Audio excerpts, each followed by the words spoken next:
or those two prosecutors should get together and say, do you want to handle this or do we want to handle this?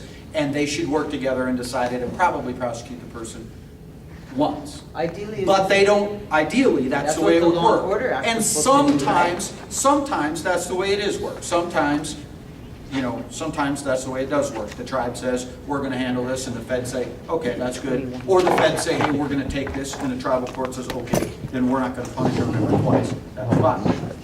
But there's no law that says that.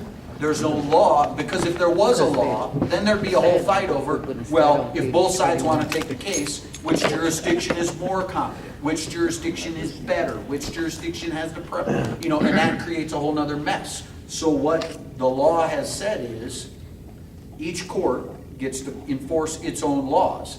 And if somebody happens to do a crime that breaks two places' laws, both of those governments, because they're their own government, can enforce their own laws. And that's why we get people that are prosecuted two places. I have clients in federal court in the same boat with the state. State of South Dakota has a law that says it's illegal for a felon to possess a gun. Okay? So if I have a felony conviction and I'm standing in Rapid City on Main Street and I got a gun in my pocket, I'm breaking state law. Okay. State of South Dakota can charge me, prosecute me with a felon in possession, felon. There's a federal law that says it's illegal for felons to have guns. And so if I'm standing on Main Street in Rapid City with the same gun in my pocket and I have a felony, the feds could prosecute me.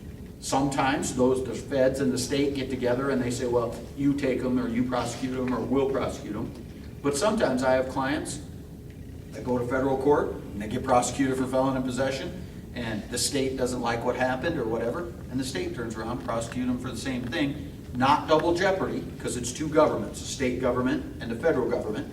Not double jeopardy, because it's two laws. The South Dakota statute that says I can't be felon in possession, and the